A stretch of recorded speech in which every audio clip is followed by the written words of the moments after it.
We have all been waiting for this with Zeev Buium now on the Minnesota Wild roster. Head coach John Hynes has some major lineup decisions to make with Kaprizov and Eriksson Ek being back, Middleton and Spurgeon poised to be ready for playoffs. It all comes down to this for the team, and the team is more exciting than they have been in a long time. We got to break down the impact of Buium, the impact of the guys healing from injuries, and a playoff outlook. All of that coming up on this episode of Hat Trick HQ. But before we get into the video, a quick reminder, guys.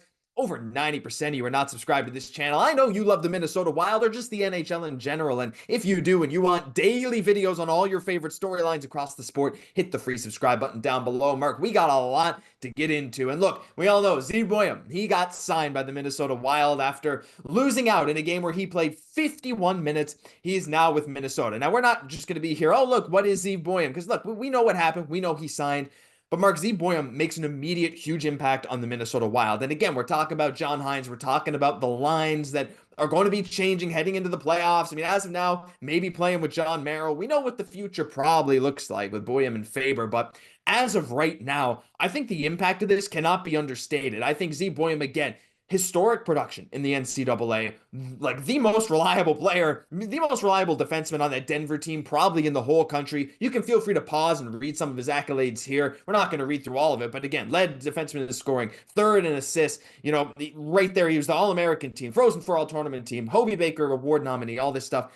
How much of an impact do you think this has on the Wild, Mark, heading into the playoffs? And do you see a world where Buium ends up making his way up that defensive rotation very, very quickly? I mean, the biggest thing is, listen, looking at Boehm, he's going to have to learn how to work in the system. He's just joining the team end of season, played outstanding in the NCAA, but he does have to bump down some veterans within this lineup. I think there is a high chance throughout these playoffs that, yes, Boehm does jump up. I mean, he's offensively gifted. Seeing the stats, 50 points, almost back-to-back seasons. This kid is exciting, and listen, him following this far in the draft, it's just insane to me that teams passed up on him.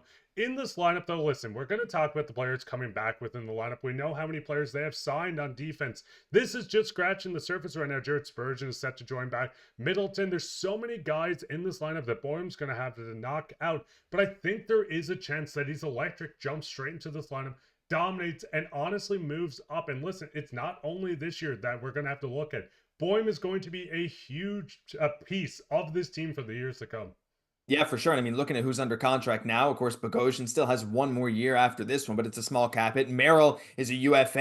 And of course, we got Declan Chisholm, who's going to be an RFA. But the rest of the guys are locked up. Middleton, Brodin, Spurgeon, and Faber locked up long term. And just adding a guy like Zeev Buium to this honestly makes just this team so terrifying. I mean, again, we've talked about this before. And it's not just him. Again, we got like Danilo Yurov, who's going to be coming over. And there's so many other things to be excited about with this Minnesota Wild team. And again, we still forget sometimes, well, maybe I do. I don't know. Maybe some of you don't forget, but David Jiricek, I feel like his name just kind of slips your mind at times when we're looking at the Wild roster again heading into the playoffs. But the future looks incredibly bright. And Mark, like this roster here, getting a couple guys healthy for playoffs again, we'll probably see Spurgeon back. We'll see Middleton back. And again, this is recorded before they return from injury, as it's possible that they will return tomorrow as the recording of this video on April 15th. Depends when you're watching this, but still, Spurgeon, Middleton coming back, Kaprizov and Eriksson Ek, of course, coming back and having that insane performance in that San Jose Sharks game. 4 goals for our boy Joel Eriksson Ek, and Kaprizov getting 4 points himself.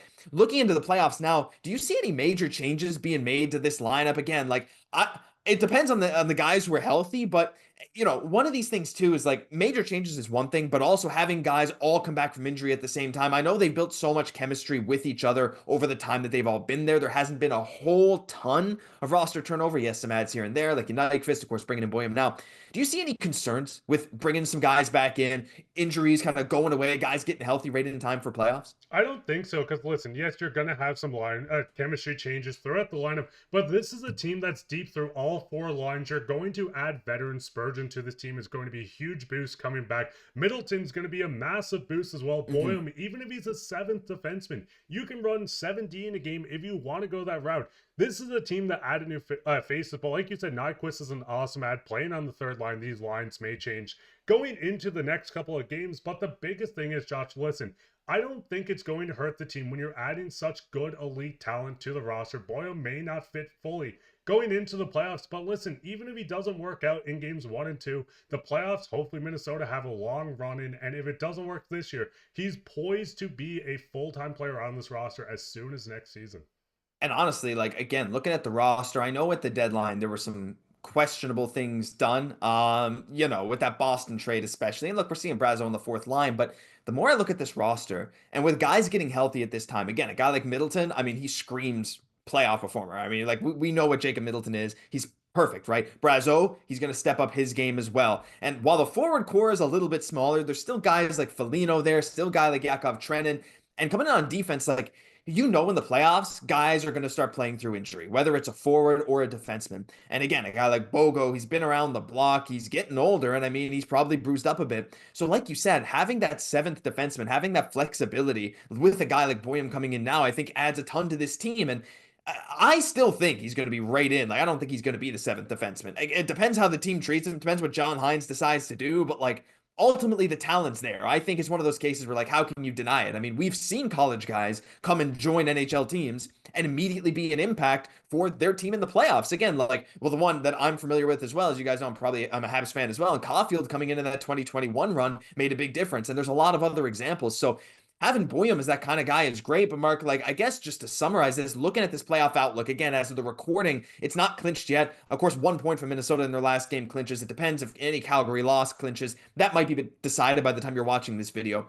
But assuming the Wild do make the playoffs, right now, looking at this roster, how confident are you that they can make some noise? Because honestly, their performance without some of their key guys this season has really inspired me. And seeing what Kaprizov and Eriksson Ek have looked like since coming back, knowing that, Spurgeon and Middleton should be hopefully fully healthy, ready to go right as the playoffs start. To me, like looking at this roster construction, like just it feels like one of those teams that can sneaky make some noise. And just before that, listen, two names that we can add to the list of NCAA's, Cale Makar and Matthew Knies of the Toronto Maple Leafs were guys that jumped in, making an immediate impact. But listen, looking at the lineup, this is a team that I believe all four lines you can put out in most situations. The fourth line you probably don't want out in the last 2 minutes of a game to score you a goal, but overall they're a hard-nosed line to play. The defense is stacked, adding Buium, getting names back. Gustavsson has been outstanding. Fleury's last playoff run, this feels like a run that's going to happen with this team. I know in Minnesota there's the curse, but I think this is the year that we truly can see a deep run with the personnel. I mean, Kaprizov is outstanding. Zuccarello, Rossi's been incredible this year. Joel Eriksson Ek is looking like a better version than anyone was expecting. I don't know, Josh. I think there is a chance to make a deep run. Listen, the competition is going to be hard. With the wildcard spot, they're going to play what is the Vegas Golden Knights. This is not going to be easy, but this is the team that I think have the offensive firepower to really make a statement in these playoffs.